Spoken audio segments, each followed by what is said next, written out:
What's going on, guys? My name is Wade with TechDaily, and in this video, we are checking out the new Samsung Galaxy A02. Yes, another new A series phone from Samsung. We actually already got the A02s earlier in the year, so we're kind of going backwards, I guess. This phone is more of the direct replacement to last year's A01. And if you guys remember, the A01 was actually a decent, super affordable smartphone. It was small and compact, easy to use, offered a solid value. This new A02, on the other hand, is bigger, more expensive, and actually a way worse phone. Sorry, spoiler alert, but that seems to be the case here. I'm gonna get into all of that in this video, of course, but first things first, let's go ahead and unbox this thing and see what all comes inside the package. So you can see that this device did receive that sort of new packaging style that's drastically different from last year's and even some of this year's A series phones. Still not really sure what that's about, but sliding off the lid of the box, the first thing we get is the Samsung stamped cardboard packet. And inside, there's just a stack of paperwork and instructions. Unfortunately, no included clear rubber case with this phone. Next up is the A02 itself, of course. Obviously, I got mine in this bright red color, but it also comes in blue and black. We'll set it to the side for just a second, and digging a little deeper, there are a couple other accessories included. At the very bottom of the box is where you'll find that SIM ejector tool if you need it. And as far as the charging setup, you get the old style 10-watt USB wall plug paired with a USB-A to micro USB cable. Yes, this phone charges via micro USB, which is really pretty surprising. So with all that stuff out of the way, here is the new A02 once again. And I gotta be honest, now that we've moved beyond the unboxing experience,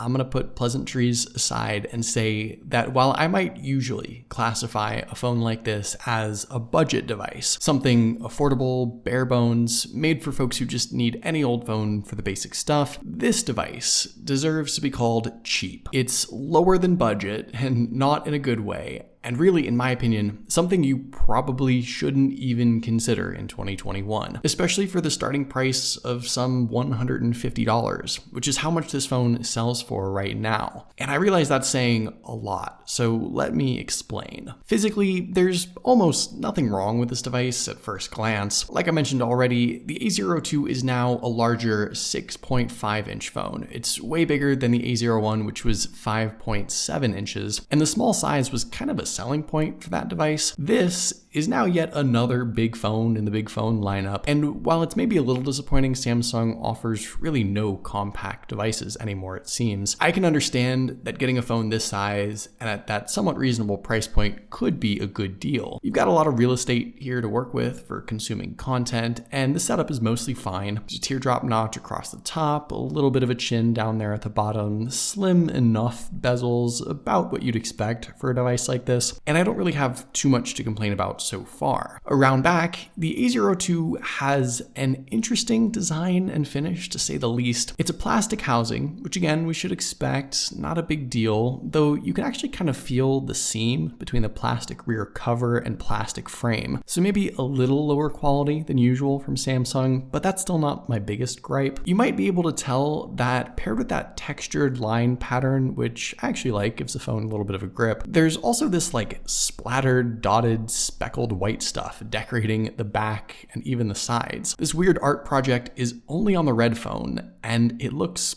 questionable. It's not my favorite. It kind of makes the phone look dirty, or like it has a whole bunch of breadcrumbs or dust all over it. I don't really get it. I've never seen something like this from Samsung before, so that's definitely a little weird. And like I said, you don't seem to get this on the black or blue colored phones. Taking a look around at everything else, one big positive is the fact that you get dual SIM support and SD card expansion, so that's pretty nice. On the right side, there's just the usual volume and power buttons. Down below though, the headphone jack is a plus, but the micro USB port, like I mentioned earlier, is just a huge negative. There's no excuse for that. The single speaker is also located down there, and this is okay. It is noticeably worse than the other A series phones, unfortunately. It's quieter, it's more muffled, and here's a quick sample so you can get an idea.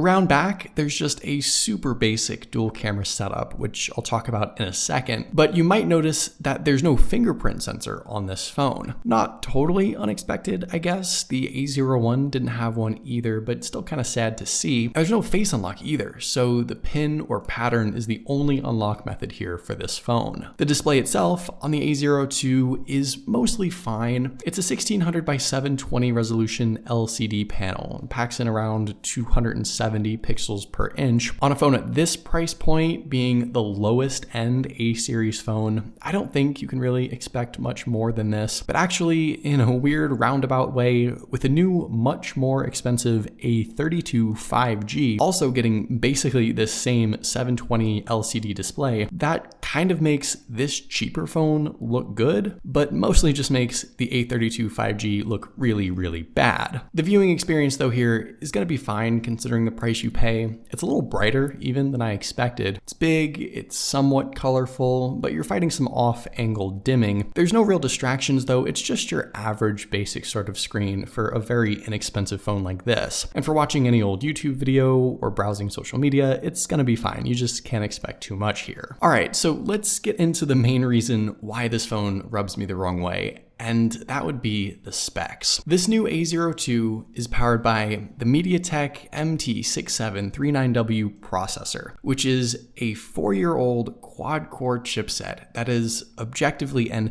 significantly worse than the Snapdragon processor that was thrown into last year's A01. I guess on the bright side, you can now configure this A02 with more storage and RAM, and I kind of say that jokingly though, either 32 or 64 gigs of storage and 2 or 3 gigs of RAM now. But that's honestly something I can even look past, if you can believe it. The processor, though, makes this phone borderline unusable. Out of the box, the A02 ships with Android 10 and Samsung's One UI Core. And I've had other Samsung devices with One UI Core installed, but this phone for some reason seems to have even more stuff taken away than usual. There's a light version of the Samsung browser, basically no pre-installed Samsung apps. The drop-down menu has less stuff shown by default, and when you start flipping through this phone and launching up some of the apps, you quickly realize just how slow and laggy and choppy it really is. I usually like to give a phone a chance, just run through some apps, load some stuff up, see what it can handle before using it too hard. But almost immediately, I was experiencing the inability to smoothly play a YouTube video. Super slow load times for like the internet and other apps. Even basic stuff took more than a couple of seconds to launch. And within the first 15 minutes of playing around with this phone,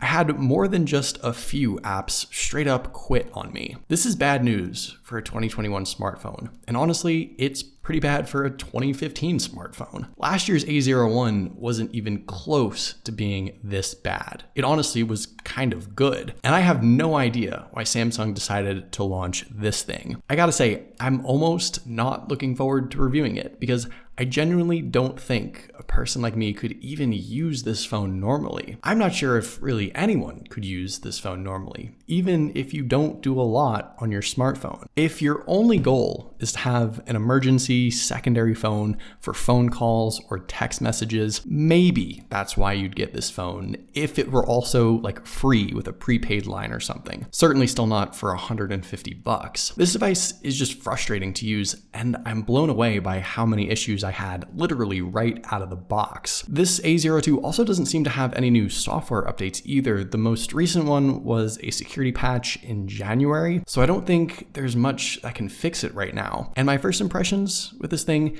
just have not been good. What makes this even more disappointing is the fact that inside, the A02 gets a really good sized 5000 milliamp battery. Usually with less powerful specs and a lower res screen, that would normally yield some great battery life, 2, maybe even 3 days of use on a single charge. But given the much older processor that obviously struggles to do even basic stuff, I think the huge battery will be canceled out by this poorly optimized setup. And the fact fact that this device also charges via micro USB, which means it's going to take forever to fully charge. All in all, a nice big battery is pretty useless in a useless phone. And then there's the matter of those cameras. Now, around back, you can see that the A02 gets a dual camera setup, but it may as well have been a single lens setup because that's all that's genuinely useful, really. There's a 13 megapixel main shooter and a 2 megapixel macro lens for super up close pictures. Pair that with a 5 megapixel selfie camera and you've got just the basics, and honestly maybe even less than that. Inside the camera app, you've got macro, photo, and video. That's it. There's some Instagram-like filters and the option to change the photo size, but there's no portrait mode anywhere, no night mode obviously, no panorama, no slow-mo, no nothing here. You can film video at 1080 resolution at least,